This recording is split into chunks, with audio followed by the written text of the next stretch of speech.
Un saludo con muchísimo cariño desde aquí, desde Roma, la ciudad eterna, el centro de la cristiandad.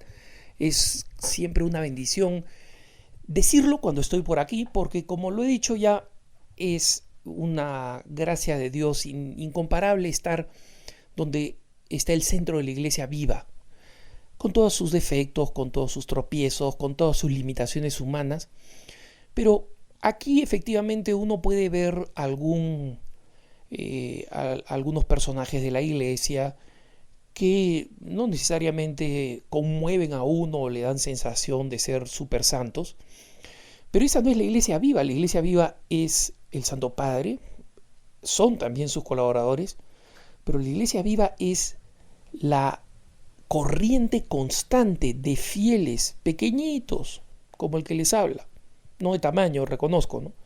Pero en la iglesia, de a pie, entrando a las basílicas, poniéndose de rodillas en los santuarios, rezando ante las tumbas de los mártires, de los santos, algunos de ellos incorruptos. Es esa experiencia la que hace inolvidable a Roma. Pero la estadía aquí en Roma me da ocasión para pedirles, suplicarles, urgirles, animarles, exhortarles, entusiasmarlos, etcétera, etcétera. Me quedo corto, debería añadir unas 18 palabras más que impliquen lo mismo. Pero básicamente a que, hermanitos, aprovechen su tiempo y cada miércoles, porque además cada miércoles está en Así Prensa, sigan las catequesis del Papa. Yo dije, es imperdible a partir del año de la fe, porque el Papa quiso comenzar una catequesis, una serie de catequesis sobre la fe, sobre la importancia de la fe. Pero el miércoles que acaba de pasar es simplemente el inicio de una serie de catequesis específicamente sobre el credo.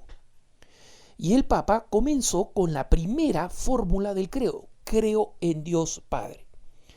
Tengan en cuenta ustedes que de esta forma nosotros vamos a tener a un tercer pontífice prácticamente en línea que nos explica el credo de la fe, actualizándola, modernizándola a los desafíos de hoy, no cambiando las afirmaciones del credo, no, comentándolas, explicándolas. Recuerden ustedes que las catequesis del Papa Juan Pablo II comenzaron con una colosal y extensísima explicación del credo, que hoy en día suma varios volúmenes. Antes de él, el Papa Pablo VI, como sabemos, el Papa Juan Pablo I falleció muy rápido, como un gorrión, pero el Papa Pablo VI le había dado a la Iglesia ese tesoro enorme para el que quiere entender qué cosa quiere decir cada uno de los acertos, el credo del pueblo de Dios, que es un credo larguísimo, es decir, es prácticamente un librito delgado, ¿no? Donde explica qué cosa significa creo en Dios Padre, qué cosa significa Padre Todopoderoso, qué significa Todopoderoso. Ese es el credo del pueblo de Dios. Ahora el Papa Benedicto vuelve a abordar este tema de una manera que yo diría teológicamente muy rica, muy original como siempre, y en consecuencia aquí no hay ninguna repetición aburrida respecto de los anteriores papas, pero también con una fortaleza y con una riqueza existencial enorme, hermanitos. O sea, ¿qué cosa quiere decir existencial? Conectada con nuestra vida cotidiana. No es solamente una cuestión teórica, que no tiene nada de malo lo teórico. Muchas veces se habla de lo teórico como si fuera malo de por sí, y no lo es. Pero está justamente donde nosotros podemos decir que el Papa nos enseña precisamente este aspecto fundamental y personal de la fe, ¿no? Entonces, el Papa comenzó su catequesis con estas palabras: en este año de la fe, hoy me gustaría empezar a reflexionar juntos sobre el credo, la solemne profesión de fe que acompaña nuestra vida como creyentes. Miren qué bonito, acompaña nuestra vida como creyentes.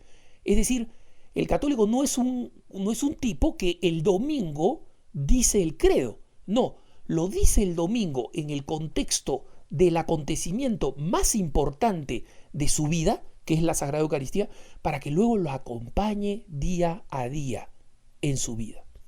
¡Qué bello! Y justamente el Papa dice, el credo comienza así, creo en Dios. Es una afirmación fundamental, aparentemente simple en su esencialidad, que sin embargo abre al mundo infinito de la relación con el Señor y con su misterio. No voy a leerles toda la catequesis, ustedes deberían leerla, tienen que leerla. Les suplico, les imploro, les exhorto acá, metan ustedes cualquiera de las 80 sinónimos o parecidos que nos ofrece la lengua española. Pero obviamente comienza a hablarnos de la fe de Abraham, ¿no? Como la explica la carta a los hebreos, por qué él es el padre de la fe y cómo Abraham básicamente desde el principio comienza a vivir el misterio de la fe. Dios cumple sus promesas, Dios promete y cumple su promesa, pero no de una manera que necesariamente es comprensible para el hombre. Y eso significa que el que vive de la fe, vive también de la sorpresa de que sus planes cambien y de que cuando las cosas aparentemente parecen malas, Dios es el que sigue en control y eso está siendo también encaminado para nuestro bien. Entonces, el Papa dice precisamente, la tierra que Dios le dona a Abraham, ¿no? La tierra de los cananeos, no le pertenece. Él es un extranjero y lo seguirá siendo para siempre con todo lo que ello conlleva. No tener capacidad de posesión, sentir siempre la propia pobreza, verlo todo como un don. Esta, sigue diciendo el Papa, es también la condición espiritual de quien acepta seguir al Señor, de quien decide partir aceptando su llamada bajo el signo de su bendición invisible pero poderosa. La fe conduce a Abraham a seguir un camino paradójico. Va a ser bendecido, pero sin los signos visibles para el mundo de la bendición. Es decir, el mundo no lo aplaude, no dice, oye, qué exitoso, qué grande que eres, ¿no? Entonces, esto nos enseña a nosotros cómo la fe tiene este aspecto paradójico, ¿no? Y el Papa dice, ¿qué significa esto para nosotros? Cuando decimos yo creo en Dios, decimos como Abraham, confío en ti y me confío a ti, Señor. Y justamente el Papa dice que nosotros los católicos muchas veces carecemos de la fortaleza en esa fe que decimos tener. Y miren estas palabras. Creer en Dios nos hace, pues, portadores de valores que a menudo no coinciden con la moda y la opinión del momento. Creer en Dios nos pide adoptar criterios y asumir conductas que no pertenecen a la manera común, yo diría incluso vulgar, de pensar. Ese es el Papa, no lo de vulgar, ese soy yo. Común de pensar. Sigue diciendo el Papa. El cristiano no debe tener miedo de ir contracorriente para vivir su propia fe, resistiendo a la tentación de, entre comillas, lo escribe el Papa, entre comillas, adecuarse, ¿no? Pasar desapercibido, tibiecito, pasar piola, como dicen en el Perú. No. Esa no es la misión del cristiano.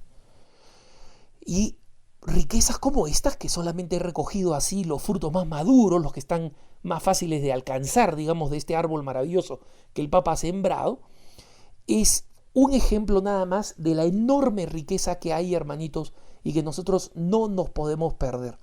Desde aquí, desde el corazón de la iglesia, donde me pongo de rodillas para rezar por todas sus intenciones, por su amor a la iglesia, por sus matrimonios, por sus familias, por sus expectativas, por los sufrimientos que sobrellevan, por las dificultades, por las lejanías, por las incomprensiones, por las dificultades económicas. Por todo ello, desde aquí les pido, las enseñanzas del Papa son una fuente de esperanza que nos nutren en nuestro caminar de ser cristianos y en consecuencia nos van a enriquecer y aliviar como un bálsamo para cualquier dificultad que estemos atravesando. Que tengas un buen día.